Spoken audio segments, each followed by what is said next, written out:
we're going to talk about trans rights with Maria João Souza from 12E. My name is Maria. In other words, I'm here to speak today about trans rights. Trans rights in sign language means become, beautiful, and myself. Just like in words, in sign language, they have meaning. My presentation will be accessible for all, so everything will be written, in case you were without. Transgender. What is a transgender person? It's a person whose birth gender doesn't identify with the one they actually are. Imagine you were born female, but you don't identify as a female. Therefore, you go to a therapist and you are diagnosed with gender dysphoria. Gender dysphoria is when you have a condition of distress because of your gender identity. You can imagine how awful it is to look every day in the mirror and be like, that's not who I am. It will never be, unless I do surgery and unless I use hormones. Transsexual is a subset of transgender, but some transsexual people reject the label of transgender. Next one, please. This activist is the one who inspired me in the subject and created awareness of this. He is a deaf activist who has been on many modeling magazines and on a TV show called Titans. Maybe you have seen it, maybe not. He was the one who made me aware that in the LGBT community there are some people who are disabled as well, and they don't have the meanings or the resources to be there. For example, in Pride, everyone knows what Pride is, but some people who are deaf or are in wheelchairs can't attend Pride, even if they feel like that will be the only place they will feel where they belong, because it's not accessible for all. His main focus is to educate others on issues regarding being queer, disabled, within a safe space. He does TED Talks like this one, for example, and he is a great inspiration for me. And when a memo done by the Trump administration, which I'll talk later on, it was done, he was the first one to organize a riot on this subject.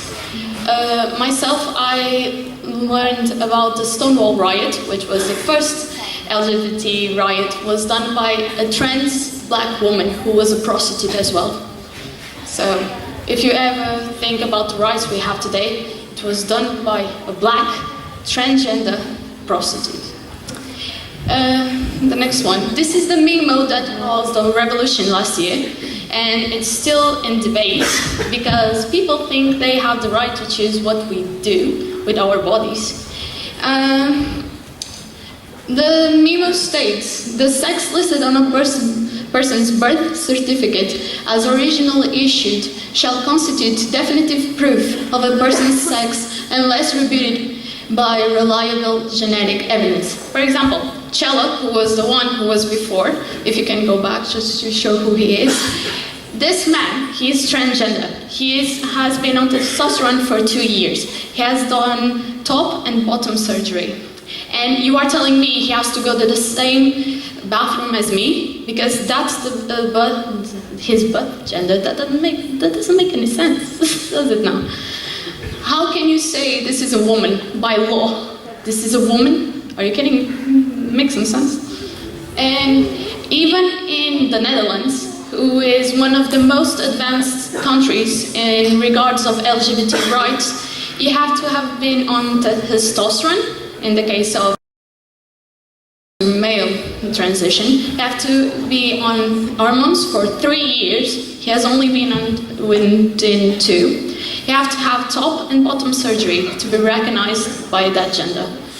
And top and bottom surgery goes around 20,000 euros. Hormones goes for 5,000 euros every year. And even by that reliable genetic DNA test, it will still show up as him being a female. This violates clearly the human rights.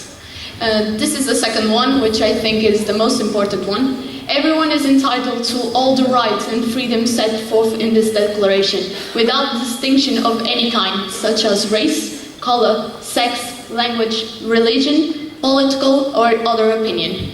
The rest it doesn't apply, but you can still read it. As you can see, it's not fair to judge someone just because I wouldn't never call him a she. Just because I know he's trans, I wouldn't call him a she. And that's just hurtful. And people still do it. If he were to go to court, people would have to call him a she. This is some of the violations towards trans individuals. And the state of Guatemala is responsible for extrajudicial killings of LGBT. This was done by the state. They send out cops and other authorities to kill people who defend LGBT rights. They refuse to recognize trans individuals as their new gender. They cannot have new documents. It's illegal, they can't have them. You can have surgery outside, you can have hormones, still not going to give you those documents. And if you actually go against this and say right forward that you defend their rights, you will have threats, you will be harassed, you will suffer physical violence and other sorts. Chalaman, like I said, organized the riot against this memo by the Trump administration, which is in a video that I'll show now. It's cut into parts, so I'm sorry about that.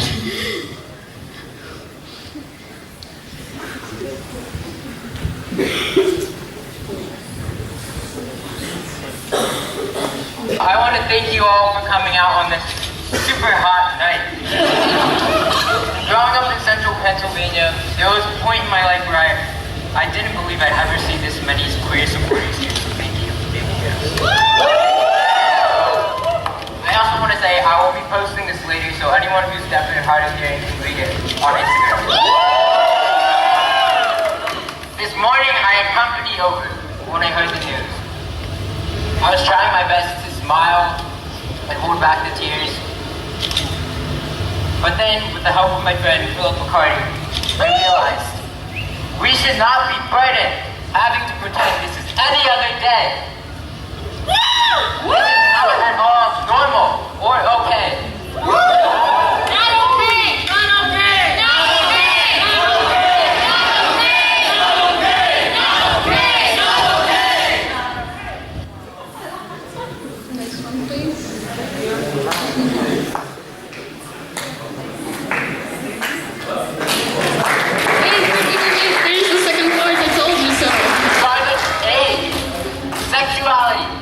Gender or race, everyone should be standing with us. This is an attack on us all. This is a human rights issue. Trans rights are human rights. Yeah. I want you all to remember who you are and however you identify is valid. This day, and the orange fucking devil in the White House holds no power over that.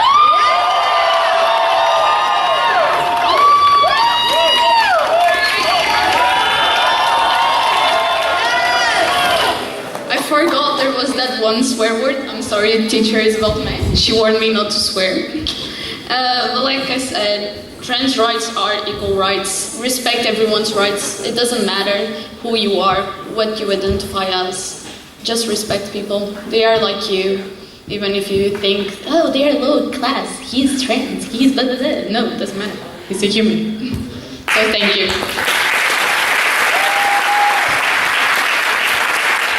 Thank you, Maria. And now, speaking about refugees, we'll have João Rocha and Vasco Carvalho. Thank you. Hi everybody, I hope you're enjoying. I'm Vasco Carvalho, this is my colleague João Rocha, and we are here today to explain you a little bit of the refugee crisis.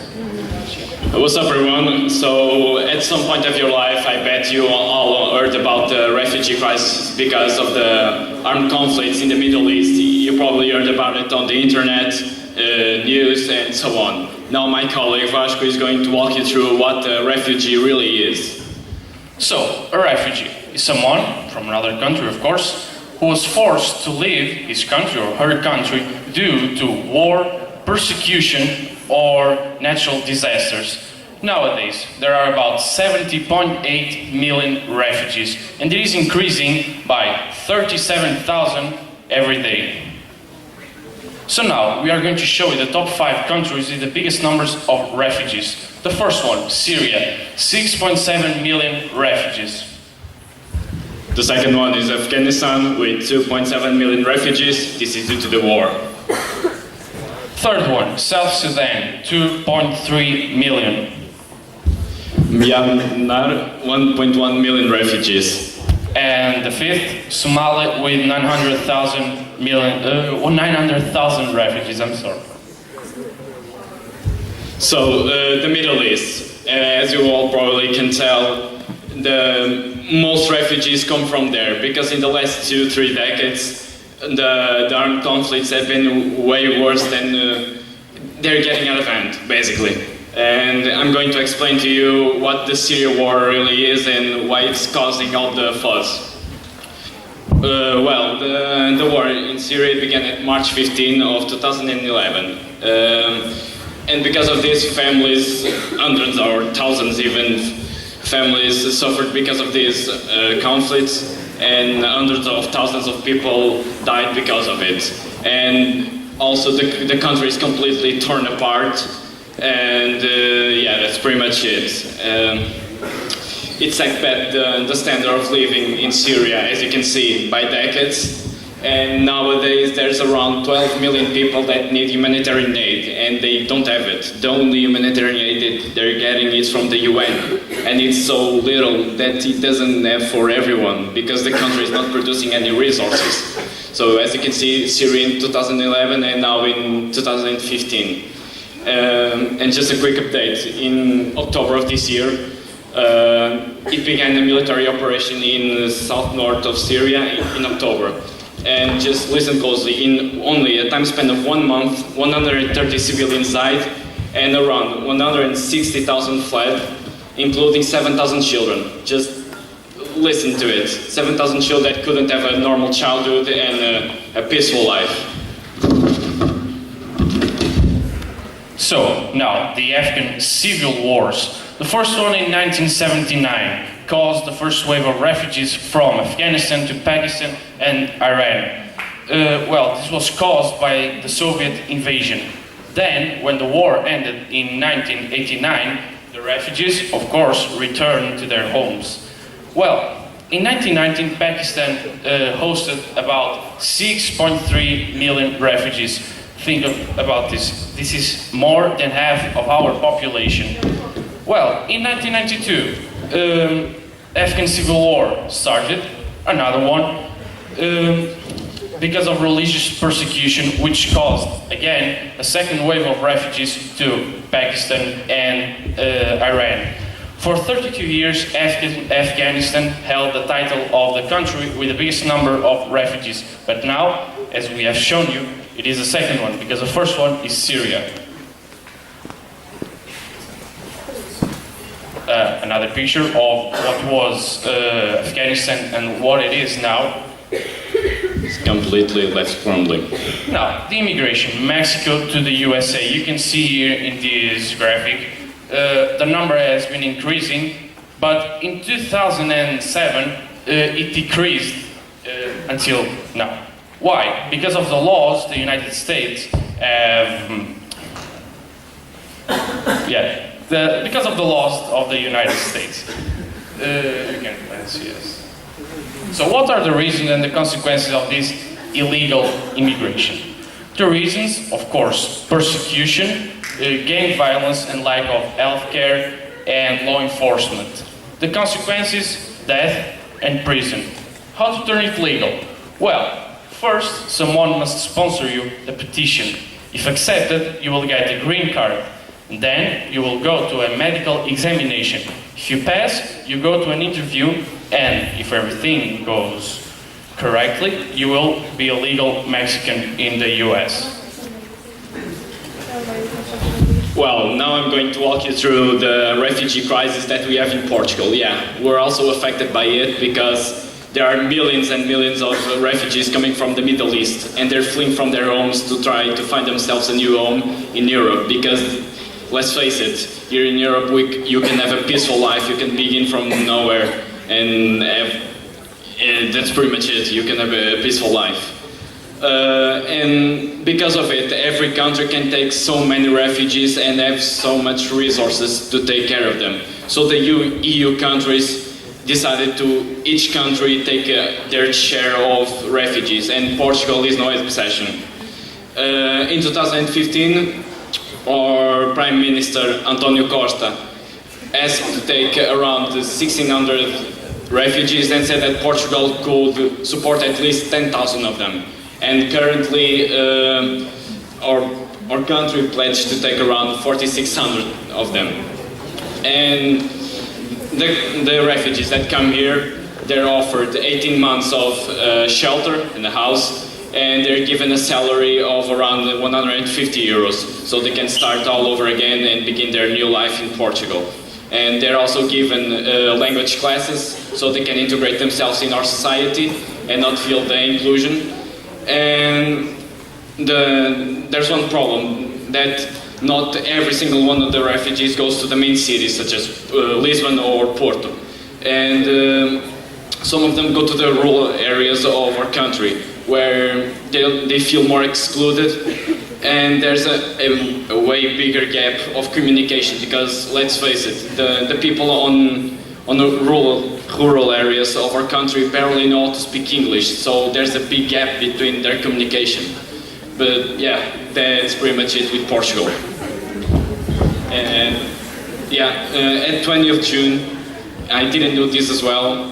Yeah, there's no slide. Oh, okay. We forgot about it, but we were going to talk about the Refugee Day, the Worldwide Refugee Day that is in 20th of June. And that's it, basically. Thank you. Yeah, thanks everyone.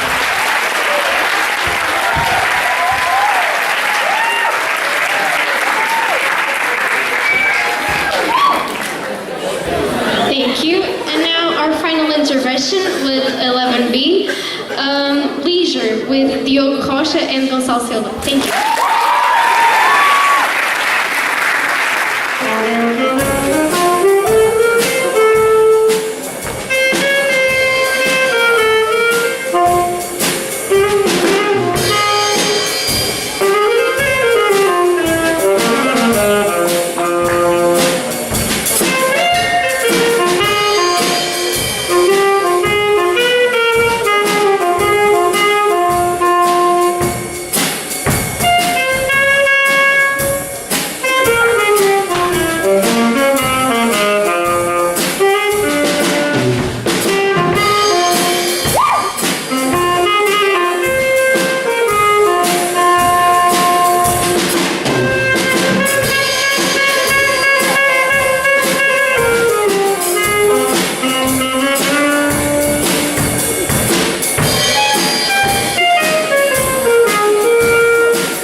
Oh my! What a performance that was! I might say, it was a delight to my ears. Don't you all agree?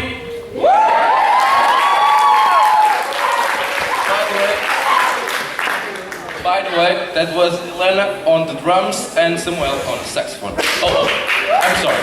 Good afternoon, ladies and gentlemen. My name is Diogo Rocha. And I'm Gonçalo Silva. We are from 11th B, and we are here to talk about and give you a little insight on a quite overshadowed human right. One that doesn't get the recognition that it should, and that is actually very important. I'm talking about the article number 24 of the Universal Declaration of Human Rights, which states that everyone has the right to rest and leisure, including reasonable limitation of working hours and periodic holidays with pay. Well, guys, I assume none of you really like to work. Is that correct? Yes. Then I have excellent news for you. According to this article, you should be able to rest and do absolutely nothing for the rest of your lives and get paid for it. Right? Absolutely not. Yes, it's not correct. As Cuban drafter Perez Cisneros said in the late 1940s, the right to leisure should not be interpreted as the right to laziness. This article was created in order to complete what was established in the previous article, the right to work. So, if you want to rest and have some time for yourself, you must work first. What this all means is basically we all need what I like to call some me time. Some time for me. It's important to have a rest, it's important to take a break, it's important to enjoy life. If you don't have any personal time and just work, life can be very overwhelming and stressful. And this is like a snowball. Life is overwhelming and stressful. This can lead to burnout, you get less productive, and you don't put as much effort as you should and as you otherwise would in your work in case you were in a more mental stable place. I'm going to give you a minor example, but it's one that I believe a lot of you will relate to. Let's think you all have a very hard test tomorrow. And you just study and study for hours and days, and you're putting your best into it. Doesn't it get to a point where it just seems that the more you study, the less you know? Does it get to a point where it seems you've been studying for hours and learned absolutely nothing? Well, this is the burnout I'm talking about. It's actually counterproductive to just think and work without having a break or a rest. It's important for your mental and physical health to give and have some time for you, to put your mind in order and to enjoy life, like I said. This is actually addressed by the International Covenant on Economic, Social and Cultural Rights, where they state in their article number 12 that people should have enjoyment of the highest attainable standards of physical and mental health. On the other side of the spectrum, there are some bigger consequences of working too much. Let's take a look at Japan. Japan is a country where there have been many registered cases of people dying from overwork. There are cases of people putting in as much as 110 hours a week, which is basically three times what you do every week. There's even the case of a 56-year-old man who had to work 4,320 hours a year, which is the same as working 16 hours a day. What this article wants to keep very clear is that everyone needs a time to relax and be stress-free. Everyone should have the chance to get paid for extra working on a holiday when they could be spending time with their families, like most holidays are meant for. In conclusion, what me and you, and not only us, but what everyone who participated in these talks want to ensure is that human rights were established with the aim of giving a fair world to everyone, and it's important to not disregard their intention.